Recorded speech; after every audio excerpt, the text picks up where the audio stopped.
Good afternoon. This has been crazy. Trying to get this video out has taken me literally forever. But anyway, I promised it a few weeks ago. This is the follow-up to the trial work period. So you'll know there's at least 2 videos on that, and there's a blog article.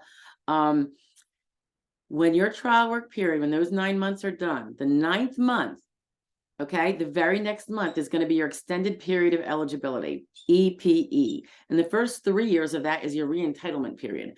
Oftentimes they coincide, but not necessarily. So know that the 3 years is critical in terms of being paid anything from Social Security disability after your trial work period is over. So again, this is important for SSD people only, not SSI.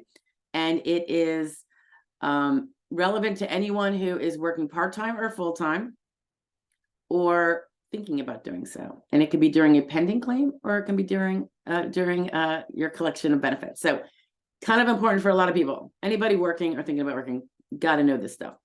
Okay, so your first month of EPE and any month thereafter for that 3 years, for any month that you earn over SGA, you are not going to be eligible for your payment.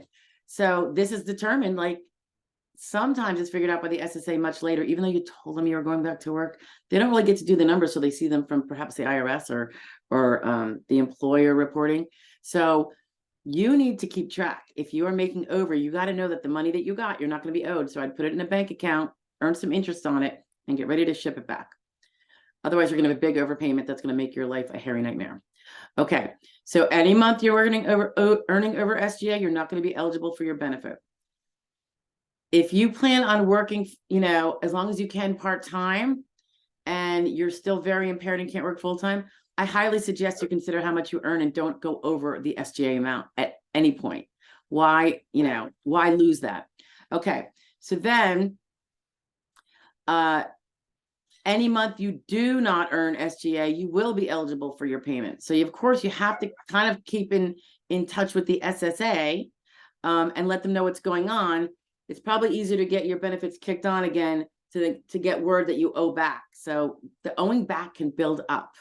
And this is why I want you to be on top of it when you're working. As you know, 2023, the SGA is $1,470. So it'll probably go up in 2024. It was a little less in 2022. Very rarely does it not move, but occasionally.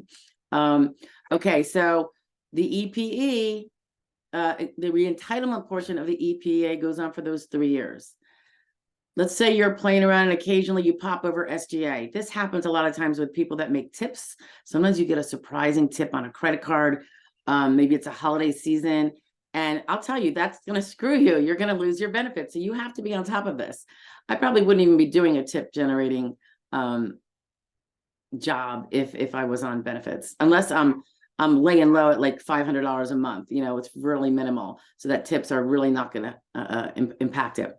When your 3 years is over with your extended period of eligibility, and of course, this is assuming that you have not already lost your benefits due to you don't have the protections of the trial work period. Again, look at those 2 videos and the article, but you're not going to have the protections of them not being able to look at you. So if they look at you and they see that your income is often SGA and you're losing your right to a benefit that month frequently, the nature of your job can be indicative of improvement because you weren't able to work maybe at all before. Then they're going to be looking. Plus, everyone is subject to a CDR at some point, generally speaking. So that's a continuing disability review. So assuming none of that has happened and you are still, on the books, so to speak, with SSA, the month after the first month after your EPE is expired, which is the re-entitlement section of your EPE, that first month after that you happen to earn SGA, you're done. You're done. There's no more re-entitlement to come back and catch the next month of benefits because you're not working that month. The first month after your EPE, the re-entitlement section of your EPE, because technically your EPE could extend beyond those 3 years. Your extended period of eligibility extends after the 3 years, so long as you don't earn SGA. you earn SGA, you just killed it. Okay. SGA is so important at this point. Trial work period was very important in terms of protecting you while you earn SGA and even $10,000 a month if you want for those 9 months.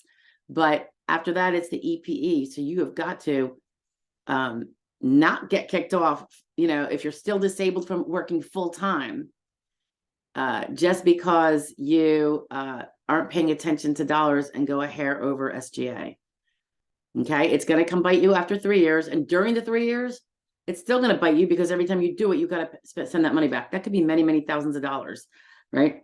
So don't do it. Pay attention to your extended period of eligibility, your re-entitlement period, which is the 3 years that are the beginning of that, and try not to let that extended period of eligibility end. You know, figure it out. You're either able to pull it out and be an SGA person, even if you're, you know, can't work full time, or you can't. But you have to pay attention, figure it out. Okay. All righty. Take care, guys. Bye.